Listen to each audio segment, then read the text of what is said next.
ज्या दिवशी लोकसभा आणि विधानसभेच्या निवडणुका लागतील त्या दिवशी देखील तुम्ही आज आहात तसे जागृत मला दिसलेले पाहिजेत.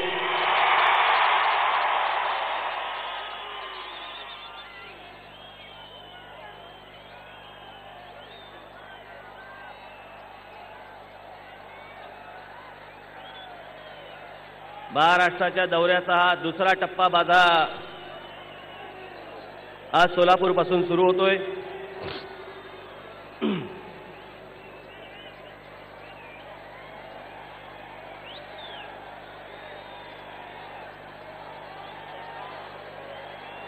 खरं तर माझं उद्या सकाळी तुळजाभवानीचं दर्शन घेऊन मी पुढे मराठवाड्यामध्ये निघणार होतो,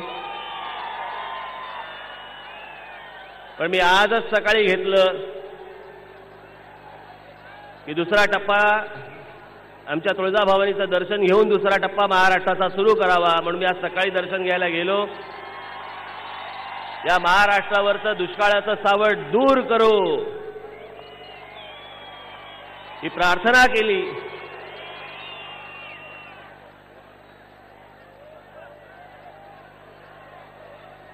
आणि आज तुमच्या समोर इथे संध्याकाळी बोलायला उभा आहे.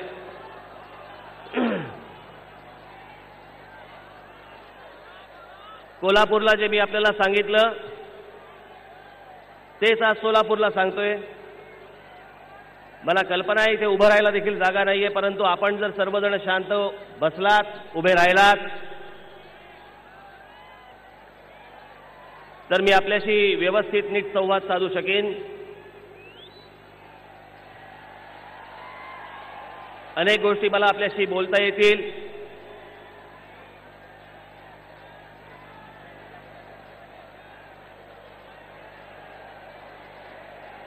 आता मी सभेला निघण्यापूर्वी मला आमच्या एक सहकारी आहेत, त्यांनी मला सांगितलं की एक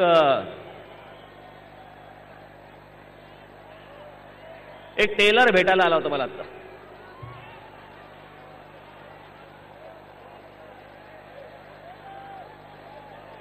म्हणजे सुशील कुमार शिंदेचे कपडे पण मी शिवतो, तुमचे पण कपडे मला शिवायचे.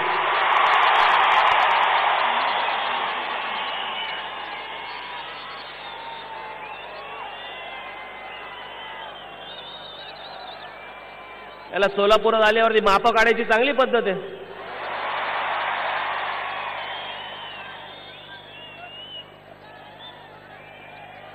मी असं माझं माप देणार नाही.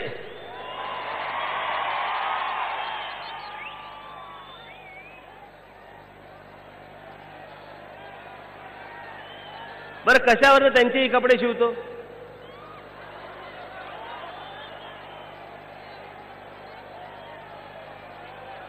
बरं, त्यांच्या टेलरकडे मी का कपडे शिवावेत?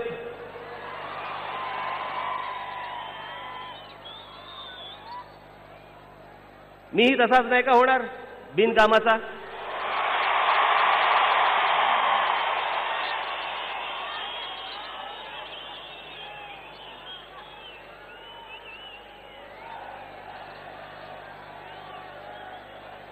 आज अनेक विषय आहेत, मी बरेच विषय घेऊन आलोय आपल्यासाठी.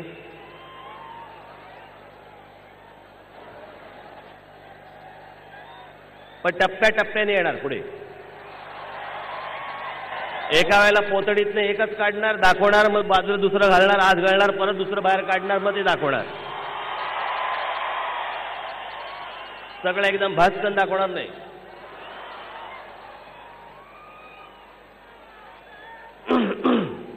आज सकाळी देवीचं दर्शन घेतल्यानंतर मी सर्किट हाऊसला आलो. आपले सगळे पत्रकार बांधव मला भेटले. कुठे आहेत ते?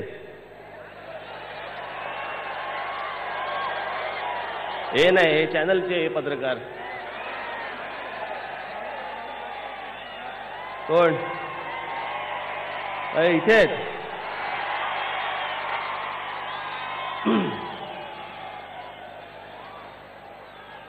काही नाही, खास नाही. मी म्हटलं गप्पा मारायला या. बाकी मला जे काय बोलायचं मी संध्याकाळी म्हटलं बोलणारच आहे. मग एक एक एक एक एक एक एक एक विषय ते काढत होते. आता शांत बसा बस.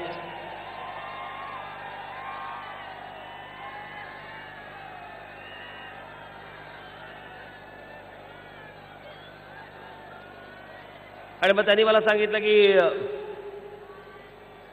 कुठेतरी अजित पवार म्हणे मला माझ्याबद्दल म्हणाले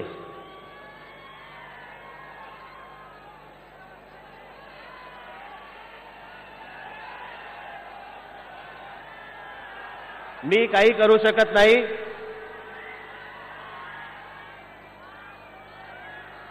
माझ्या हातात ती गोष्ट नाही. उभं राहायचं असेल तर उभं शांतपणे राहा.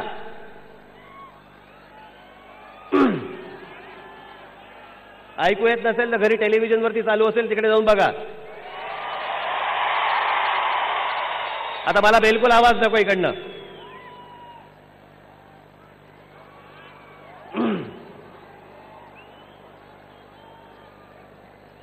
तेही त्यांच्या काकांसारखेच काहीतरी म्हणे सकाळी उशिरा उठून कामं होतात का मला बोलतायत. तू काय सकाळी चहा द्यायला येतो का मला?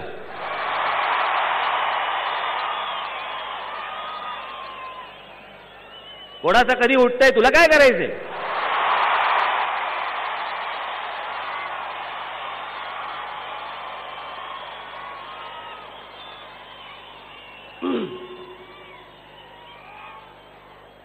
बरं हे सकाळी म्हणे लवकर उठतात. आता सकाळी लवकर उठून आतापर्यंत काय तू उपटलीस महाराष्ट्रामध्ये?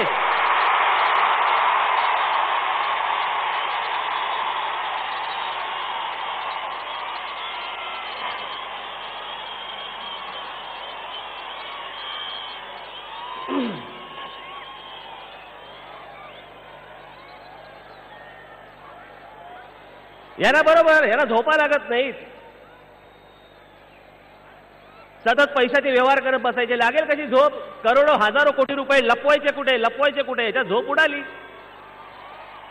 सकाळी लवकर उठतात कारण सगळी पैशाची डिलिंग सकाळी, त्याच्यामुळे लवकर उठावं लागतं. आम्हाला गरज नाही. आणि जनतेला काम झाल्याची मतलब आहे जे तुमच्याकडनं होत नाही.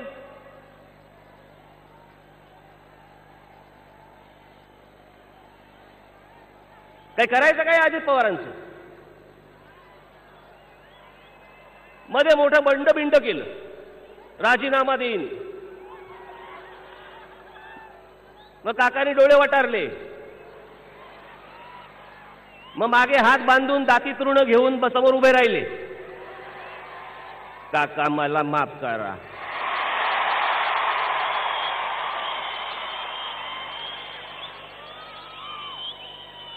दोन महिने बिन खात्याचे मंत्री होते.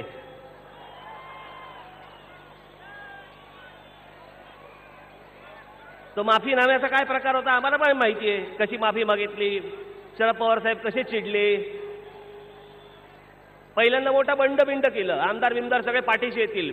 3 दिवसांनी पवार साहेब मुंबईमध्ये आले. एक आमदार पाठीशी नाही, एकटे.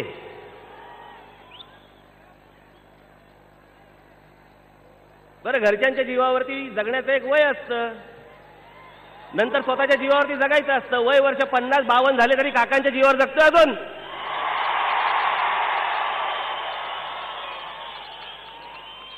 त्या काकांनी हात काढला तर पानपट्टीवाला तरी विचारेल का याला?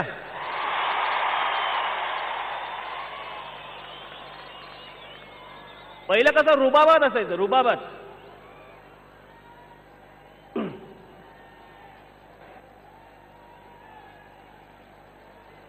आता लगेच प्रतिक्रिया. पक्ष जो निर्णय करेल तो मला मान्य आहे, बाकी सगळं पवार साहेबांनी बघायचंय. फालतू फुकटचे सल्ले देऊ नका आम्हाला. राज ठाकरे म्हणे नकला करता. या बॅकल्यांच्याच नकला कराव्या लागतात मला.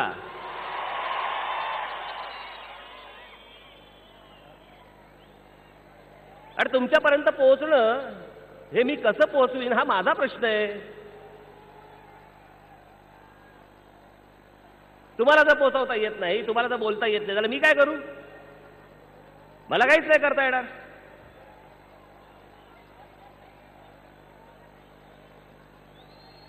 ते मध्यंतरी त्या भास्कर जाधव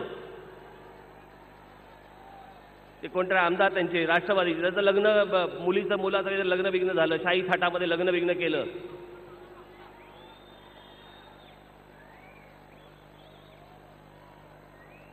आणि मग पवार साहेबांनी, शरद पवार साहेबांनी सोलपटून काढलं त्याला की महाराष्ट्रामध्ये दुष्काळ आहे. जनतेमध्ये काम करणाऱ्या माणसांनी अशा प्रकारची गोष्ट करू नये, मान्यच आहे. पण पवार साहेब, मला फक्त एकच आपल्याला विचारायचं आहे, हा दुष्काळ पडला कसा? हा दुष्काळ आला कसा?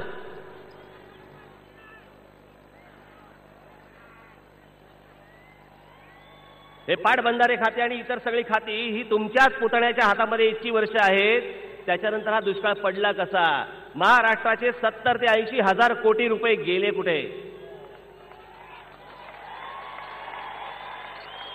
धरणं आणि कालव्यांची कामं का नाही पूर्ण झाली? जर तुमच्याच मंत्र्यांकडनं जर ही कामं पूर्ण झाली नाही, अहो दुष्काळ आहे तो काही भूकंप नाहीये की भस्कन आला, किंवा पूरही नाहीये तो की बदा बदा पाणी आलं आपलं एकदम. तो दुष्काळ आहे. दुष्काळ हा अगोदर कळतो. सगळी यंत्रणा, महाराष्ट्र शासन काय, देशाकडे सगळी यंत्रणा असते. जगामध्ये ही प्रत्येक गोष्ट कळते. पाऊस किती झाला, पीक किती आलं.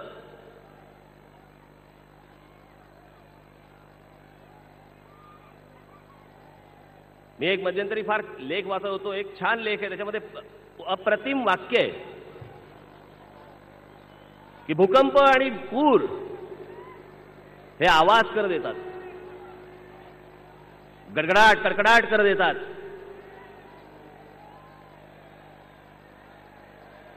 पण दुष्काळ हा चोर पावलाने येतो. तो हळूहळू येतो आणि तो येतो, तो येणार असतो हे तुम्हाला अगोदर कळतं. हे जर तुम्हाला अगोदर कळलं होतं, हेच सगळे मंत्री सांगतायत. मुख्यमंत्र्यांनी सांगितलं होतं की या वेळेला 2013ला शरद पवार साहेबांचं स्टेटमेंट आहे 72 सारखा दुष्काळ पडेल.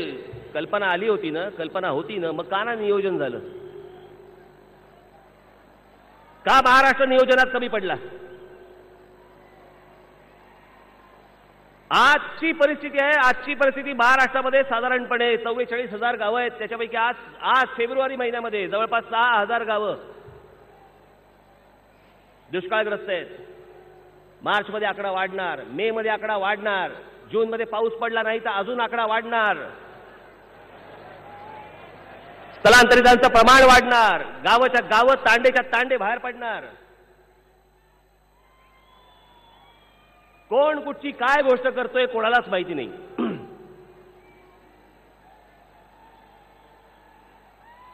आता माझ्याकडे इथे कुठे गेलो तो पेपर, कल्पनाच नाही, माहितीच नाही कोणाला. लातूर जिल्ह्यामध्ये दिवसाला 150 बोर खोदले जातात. 150 बोर दिवसाला, 150 ते 200.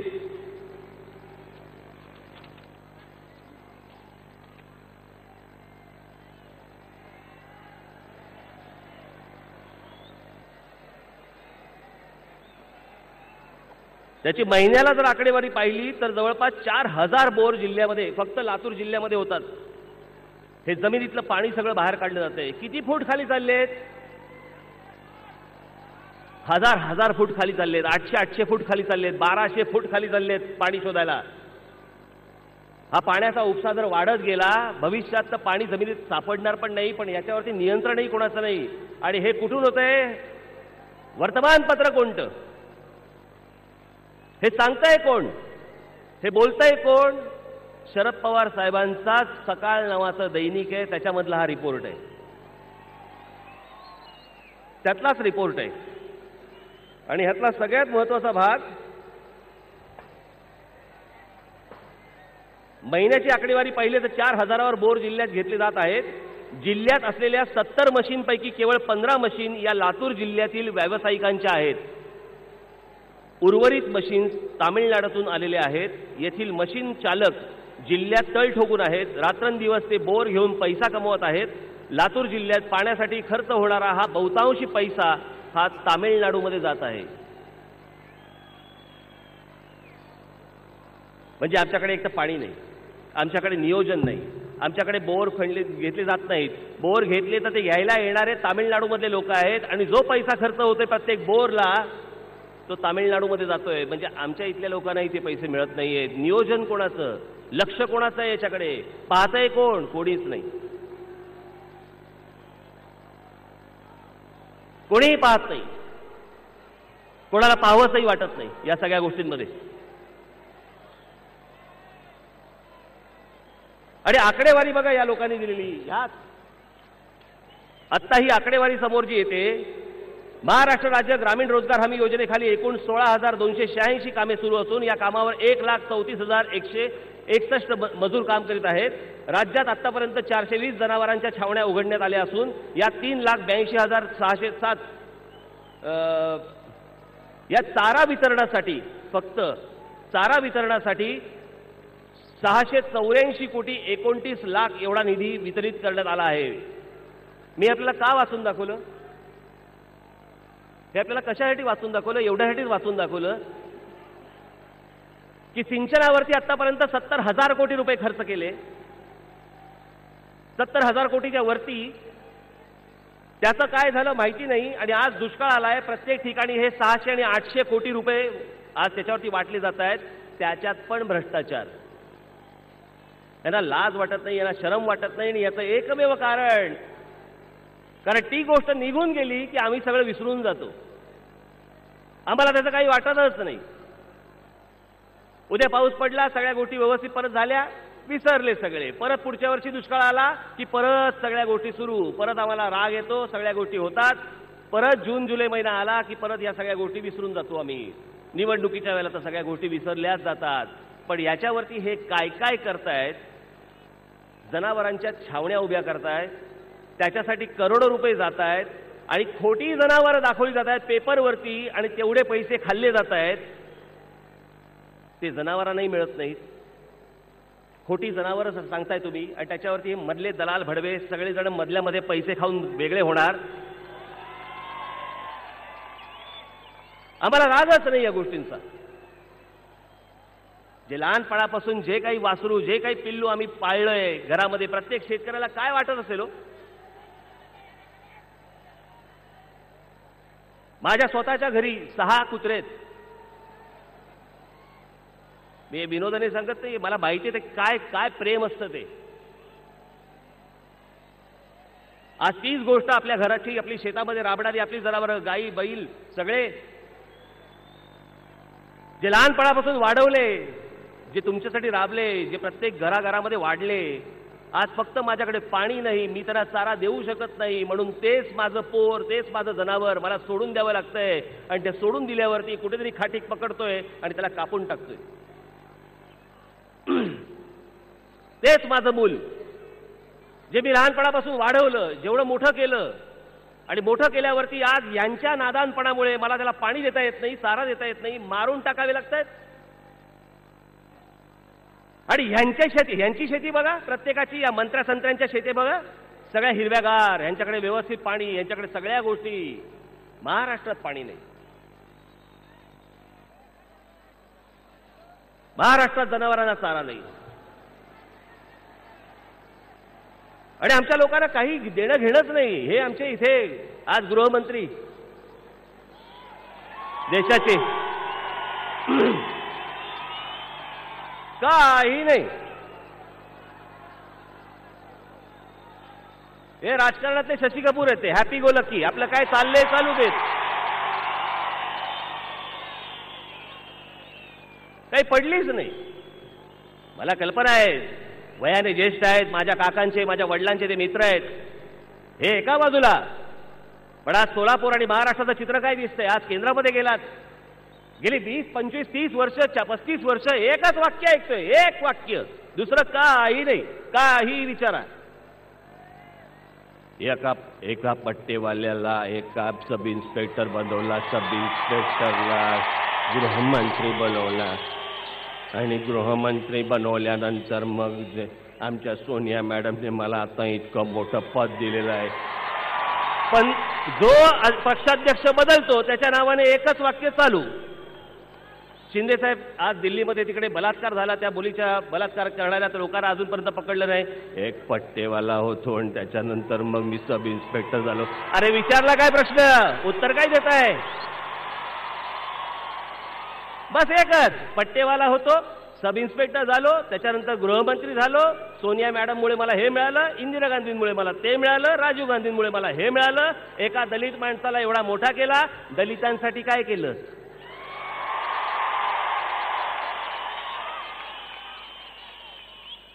त्या दलित बांधवासाठी तरी काही केलंच का?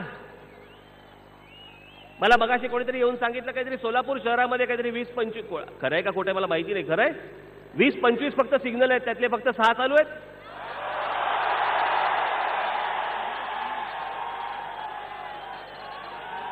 काय 2च चालू आहेत? 3 4 चालू आहेत. किती पैकी?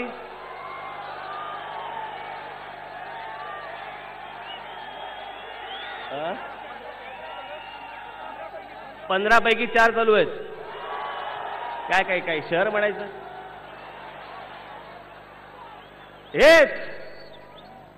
हे जे आपण जे हसतोय ना, आणि याच सगळ्या गोष्टी आपण गंमत म्हणून जे नेतोय ना, मजाक, महाराष्ट्राच्या सगळ्या गोष्टींचा आम्ही मजाक बनवून ठेवला. आमच्या मंत्र्यांनी कामं करावीत न करावीत, आम्ही आमचे खुश आहोत. आम्हाला त्याचं काहीच वाटत नाही, आम्हाला त्याचा राग येत नाही. जग कुठे चाललंय, आम्ही कुठे आहोत, आमचे मंत्री आम्हाला कुठे घेऊन गेले, आम्हाला त्याचं काही वाटेल असंच झालंय. म्हणून हे निवडून येतात, म्हणून हे आतापर्यंत तुमच्यावरती राज्य करत आले, कारण आम्हाला राग येतच नाही.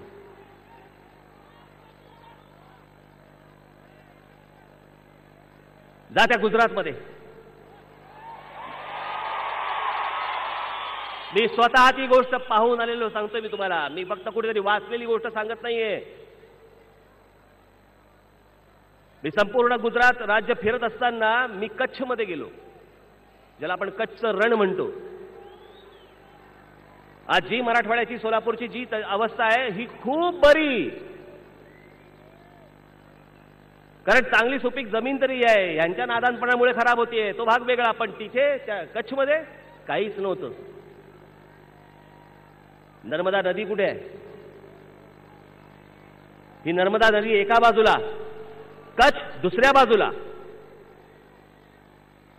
बाबांनो, मी माझ्या डोळ्यांनी पाहिलंय त्या नर्मदेच्या पासून, त्या नर्मदेच्या पात्रापासून तिथून त्या कच्छ पर्यंत, त्या संपूर्ण प्रदेशामध्ये त्यांनी कॅनॉलच्या द्वारे त्यांनी पाणी पुरवलंय. काही 100 किलोमीटरचा कॅनॉल हा त्यांनी बांधला.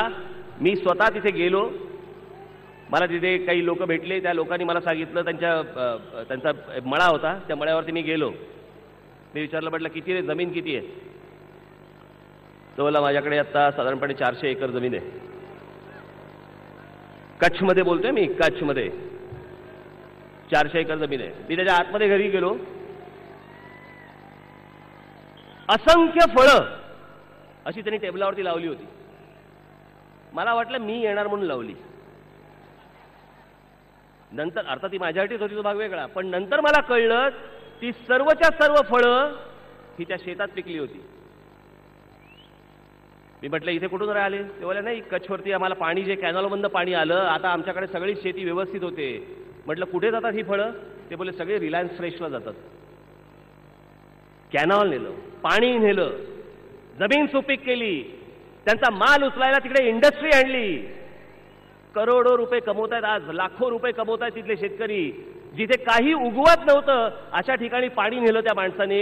या आमच्या सगळ्या महाराष्ट्र राज्यातल्या मंत्र्यांना मला फक्त खरंच सांगायचंय, ते सकाळी मोदी जेव्हा आंघोळ करत असतील ना, त्याचे 2-2 चमचे पाणी पिया सकाळी.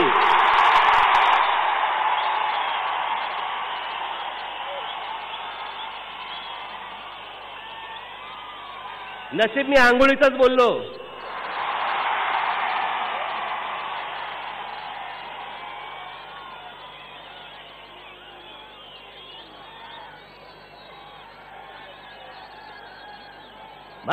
एखाद्या राज्याचा मुख्यमंत्री हा काय असला पाहिजे? हा त्या राज्याचा विश्वस्त असला पाहिजे. तो विश्वस्त असला पाहिजे. हे सगळे मालक व्हायला गेलेत. सगळं आमच्या मालकीचं, बापाचा माल सगळा अख्खा. तुमच्यासाठी करायचं काहीच नाही. हे बघा, इथे उजनीचं पाणी, पवार साहेबांचे मित्र ते कोणते, गोयंका का कोण, जे त्यांची डायनामिक्स नावाची कंपनी, त्या कंपनीला पाणी चाललंय. 5-5, 6-6 TMC पाणी त्या कंपनीला चाललंय, कारण ती बारामतीमध्ये आहे, सोलापूरला नाही पाणी.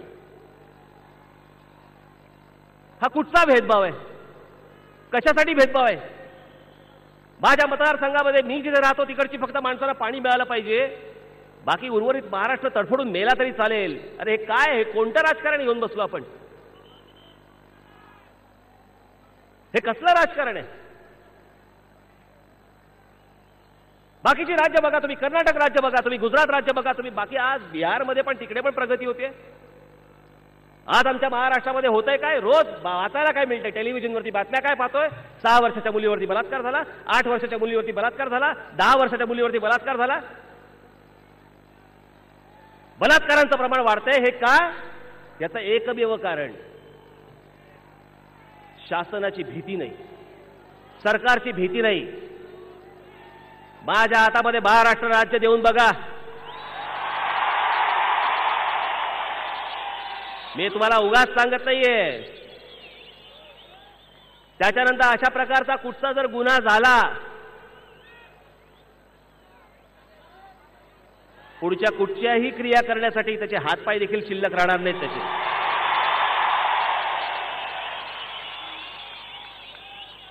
मोकाट सुटले सगळे. काल तिकडे त्या भंडारा कुठेतरी त्या कुठच्या जिल्ह्यामध्ये झालं, त्या 3 बहिणींवरती बलात्कार केला आणि भंडाऱ्यामध्ये एक 6 वर्षाची, एक 10 वर्षाची, एक 12-13 वर्षाची सख्या बहिणींवरती बलात्कार तिकडे एक माणूस करतो आणि पोलीस तरी काय करणार? मी खरंच पोलिसांना दोष देत नाही. मला पोलिसांच्या क्षमतेवरती 100% विश्वास आहे.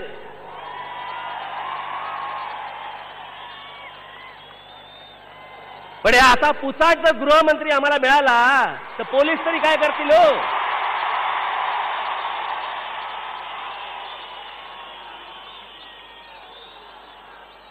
या इला ते बुटकं एवढं डोळे मिचमिचत सगळं आपलं बोलत असतं, उपयोग काय यांचा?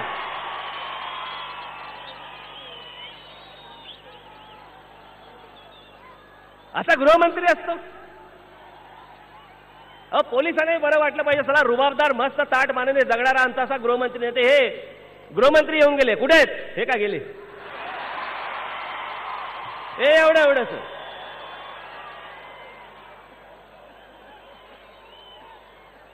कसलं समाधान मिळतंय? कोणतं समाधान देत आहे? ना पाण्याचं समाधान, ना शेतीचं समाधान, ना जगण्याचं समाधान, ना सुरक्षिततेचं समाधान, ना शिक्षणाचं समाधान. कसलं समाधान? कोणतं समाधान मिळते मला जरा सांगा तर या संपूर्ण महाराष्ट्रात.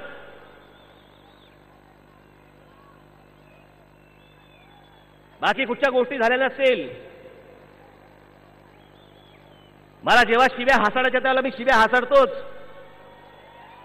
पण एक गोष्ट त्या नितीश कुमारांची देखील मान्य करावी लागेल. पहिल्यांदा मुख्यमंत्री झाले, किती गुन्हेगार पकडले असतील आपण कल्पना पण नाही करू शकत, ज्याच्यावरती त्यांना पुढची टर्म मिळाली. या नितीश कुमारांनी ज्याला पहिल्यांदा मुख्यमंत्री झाले, अख्ख्या बिहारमधनं एका वेळेला सगळ्या पोलीस फोर्स लावला आणि फक्त बिहारमधले 50,000 गुन्हेगारांना अटक करून टाकली. 50,000. तिथल्या जनतेसाठी तेच सगळ्यात मोठं समाधान होतं की बाबा मला बाहेर पडता येते. अनेक महिलांना, भगिनींना तिकडच्याला असं वाटायला लागलं की जे आजपर्यंत होतं की मी सुरक्षितपणे मी रस्त्यावरती फिरू शकते, बिहार राज्यामध्ये होऊ शकतं, कर्नाटकात होतं, गुजरातमध्ये होतं, आजूबाजूच्या सगळ्या प्रदेशांमध्ये होतं. महाराष्ट्राने काय घोडं मारलंय? ते घोडं नाही मारलंय, माणसं चुकीची नेमली गेली, माणसं चुकीची आणली गेली. ही वर्षानुवर्ष ज्या लोकांना तुम्ही निवडून दिलं त्यांनी तो सत्यानाश केलाय आणि आम्ही विसरून जातो. आम्ही त्यांना माफ करतो निवडणुकीच्या वेळेला. हसत येऊन गोडगोड बोलून परत मतं मिळवायची. आम्ही परत त्यांच्या पारड्यात मतदान टाकतोय. तुम्हाला पर्याय नाहीये ना? हा राज ठाकरे तुमच्या समोर आज पर्याय म्हणून उभा आहे. मी देतो तुम्हाला पर्याय. मान्य मला, चला तुम्हाला पर्याय नव्हते याच्या अगोदर, आज पर्याय आहे. तुमच्या समोर उभा आहे आणि एका विश्वासाने उभा आहे, ती गोष्ट तुम्हाला नक्की आणि 100% देऊ शकतो.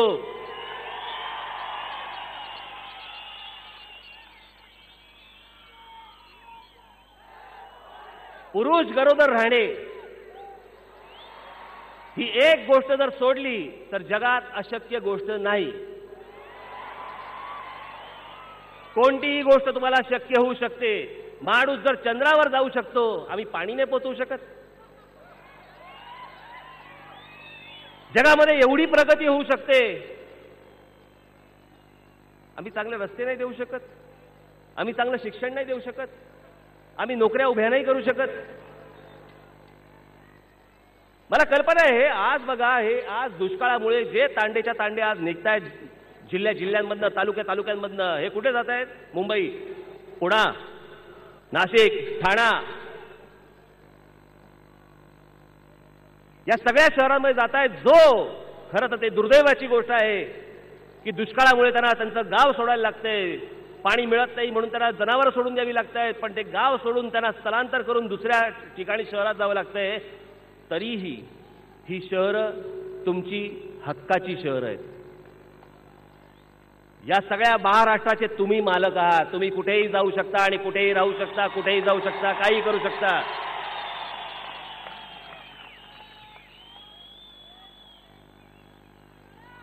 आज महाराष्ट्राने परप्रांतातले लोंढेही अंगावरती घ्यायचे आणि दुष्काळग्रस्त आज जे तांडेच्या तांडे बाहेर पडतायत त्यांचंही सगळ्या बोजा अंगावरती घ्यायचा. मी त्याला ओझं म्हणतच नाही. ते तर माझेच आहेत, ते तर आपलेच आहेत. पण इतकी सगळी परिस्थिती विस्कटलेली आहे. शहरांवरती ताण येतोय, गावांचा विकास होत नाहीये, जिल्ह्यांचे विकास होत नाहीये. तिथून लोक उठतायत, शहरांमध्ये येत आहेत, शहरांमध्ये पाण्याचे प्रश्न निर्माण होत आहेत, तिथे राहण्याचे प्रश्न निर्माण होत आहेत, शिक्षणाचे प्रश्न निर्माण होत आहेत. काही या सरकारला देणं घेणं नाहीये. म्हणून मी आपल्याला एकच गोष्ट सांगतोय बाबांनो, आज निवडणुका नाहीत. मी खरंच तुमच्याकडे आज काय मी मत मागायला नाही आलोय, पण मत बनवायला नक्की आलोय. तुमचं मत बनवायला आलोय. मी माझं मत मांडायला आलोय, माझं मत तुमचं मत बनवायला आलोय. हा महाराष्ट्र स्वाभिमानानेच जगला पाहिजे. माझ्या समोरचा हा माझा तमाम मराठी माणूस हा स्वाभिमानाने ताठ मानेनेच जगला पाहिजे. तुमच्या नोकऱ्या कोणालाही छीनून घेता येणार नाहीत. या महाराष्ट्रामध्ये निर्माण होणाऱ्या कोणत्याही नोकरीवरती महाराष्ट्रातल्या तुम्हा मराठी मुलांचाच पहिला अधिकार आहे. दुसऱ्या कोणाचाही अधिकार त्याच्यावरती असता कामा नये. आणि बिलकुल मी ती गोष्ट सहन करणार नाही. त्याच्यासाठी मला किती आंदोलनं करावी लागली तरी चालतील, किती वेळा मला अटक झाली तरी चालेल, माझ्या अंगावरती किती केसेस आले तरी चालेल. मी भीक घालत नाही, बिलकुल नाही. मी जे बोलतोय ते खरं बोलतोय. जे महाराष्ट्राचं जे विदारक चित्र जे आहे, हे विदारक चित्र फक्त मी तुमच्यासमोर मांडतोय. हे फक्त विसरत जाऊ नका निवडणुकीच्या वेळेला. मी गंमत म्हणून राजकारण करत नाही. मला मजा म्हणून ही गोष्ट निवडलेली नाही. मला आयुष्यात करण्यासारख्या खूप गोष्टी होत्या, आजही आहेत. यांच्यासारखं नाहीये. हे सगळे मंत्री सगळे नोकरीवरती आहेत. ह्यांना मंत्रिपदावरनं काढल्यावर आयुष्यात काय करायचं हेच कळत नाही. कारण पैसे मंत्रिपदातनंच येतात, त्या पदावरनंच येतात. दुसरं काही आयुष्यात जमत नाही, जमलं नाही, होऊ शकत नाही. हे यांच्यासारखं माझं नाहीये. मी एक महाराष्ट्राचं स्वप्न पाहिलंय. ते महाराष्ट्राचं स्वप्न तुमच्या सगळ्यांच्या सहकार्याने पूर्ण करू इच्छितो. एक स्वाभिमानी महाराष्ट्राचं स्वप्न. आज बघा, हे आमचे सुशीलकुमार शिंदे, शरद पवार साहेब आज केंद्रामध्ये आहेत. याच्या अगोदर आमचे विलासराव देशमुख होते, ते गेले. पण आज आमचे दोन मराठी माणसं तिकडे आहेत. मुद्दामून मी हा विषय काढतो कारण तोही तितक्याच जिव्हाळ्याचा, तितकाच महत्वाचा. आज जरी तुम्हाला असं वाटलं असलं की आज आम्ही त्याचं काय करू, पण तसं नाहीये. हे हा महाराष्ट्रावरती कशा प्रकारचे अन्याय होतात हे मी जे सतत सातत्याने जे सांगत असतो त्यातलं अजून एक उदाहरण ते म्हणजे एअर इंडिया. बाबांना आपल्याला कल्पना आहे या एअर इंडियाचं मूळ ऑफिस, मूळ कार्यालय कुठे आहे माहिती आहे? मुंबईत. आता त्या एव्हिएशन मिनिस्ट्रीवरती हे अजित सिंग एक उत्तरेतले माणूस आलाय, मंत्री झालाय. आज या एअर इंडियामुळे महाराष्ट्रामधल्या अनेक ठिकाणच्या मराठी मुलांना एअर इंडियामध्ये जेही नोकऱ्या मिळाल्या आज ते कार्यालय हलवून आता दिल्लीला नेत आहेत. सगळं दिल्लीला न्यायचं. जे महाराष्ट्राचं आहे, जे तुमच्या स्वाभिमानाचं आहे, जे तुमच्या अभिमानाचं आहे, जे तुमच्या ज्याच्यामुळे तुम्हाला नोकऱ्या उपलब्ध होतात, ते सगळं दिल्लीला न्यायचं. कारण त्यांचा विचार पहिला, तुमचा विचार करण्यात काय अर्थ आहे?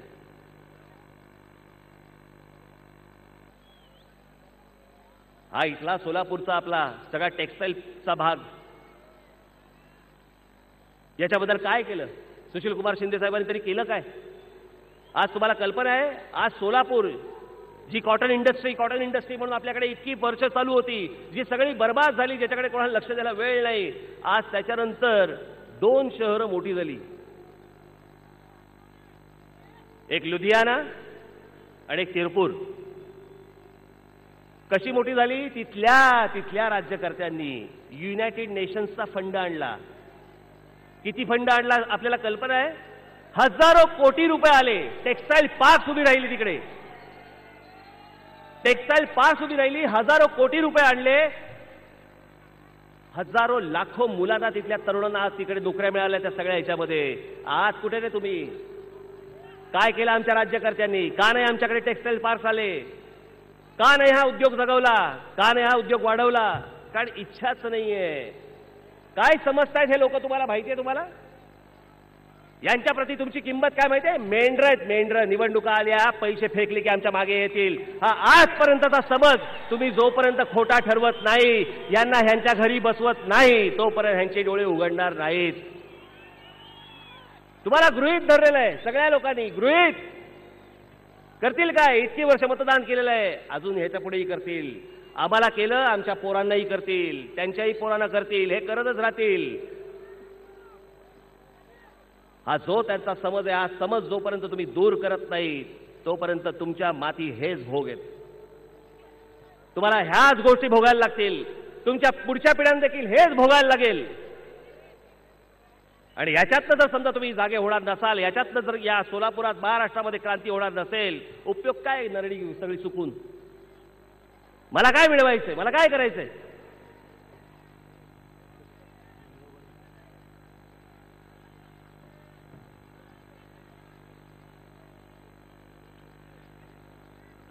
मला काय या गोष्टींचं करायचं? एक चांगला महाराष्ट्र, मी जग फिरलेला माणूस आहे, जगामध्ये अनेक ठिकाणी गेलोय. जे जगात घडू शकतं, जे इतर देशांमध्ये घडू शकतं, महाराष्ट्र, मी युरोप बघितल्यानंतर महाराष्ट्राच्या जमिनीमध्ये असं काय कमी आहे मला जरा सांगा? महाराष्ट्राच्या मातीत काही कमी नाही, महाराष्ट्राच्या मराठी माणसामध्ये काही कमी नाही. फक्त आहे त्या इच्छाशक्तीचा, जी इच्छाशक्ती आमच्या राज्यकर्त्यांकडे नाहीये. लवासा सुंदर होऊ शकतं, सोलापूर का नाही होऊ शकत? तिकडे जीव ओतून काम करताना मग महाराष्ट्रात का नाही होत? तिथे पाण्याजवळ शहर बनवताय ना, तिथे पाण्याजवळ शहर बनवताय, म्हणजे पुणे शहराला जाणारं पाणी ते अडवून त्याच्यावरती एक शहर उभं करतंय. कोणी काय बोलायचं नाही का? आम्ही राजे आहोत, आम्ही मालक आहोत या महाराष्ट्राचे, आम्हाला कोण विचारणार? माज तुम्हाला उतरवायला लागेल. आणि ती जर गोष्ट तुम्हाला उतरवायची नसेल तर या सगळ्या सभा आणि या सगळ्या गोष्टी, या सगळ्या भंपक आहेत. याचा काही उपयोग नाही, या गोष्टींचा काही, या निवडणुकांचा उपयोग नाही. बदल घडवायचा असेल तर तो आमूलाग्र बदल घडवावा लागतो, खालपासून वरपर्यंत घडवावा लागतो. आणि ती संपूर्ण गोष्ट मी तुमच्या स्वाधीन आज देऊन जातोय. येतील ज्या वेळेला निवडणुका, ज्यावेळेला उभी राहतील माणसं, उद्या तुमच्यातले आमदार निवडून येतील माझ्या बरोबरचे, उद्या तुमच्यातले खासदार निवडून येतील. हे मी फालतू आम्हीच दाखवत नाहीये, पण हे उद्या तुमच्यातनं घडणार आहे. हे तुमच्यातनं घडो, ही समृद्धी तुम्हाला येऊ, चांगलं कार्य घडो, एवढी फक्त एक आज आपल्या चरणी इच्छा व्यक्त करतो. आज आपण जो प्रचंड प्रतिसाद दिलात त्या संपूर्ण प्रतिसादाला मी परत एकदा नमस्कार करतो आणि माझे 2 शब्द संपवतो.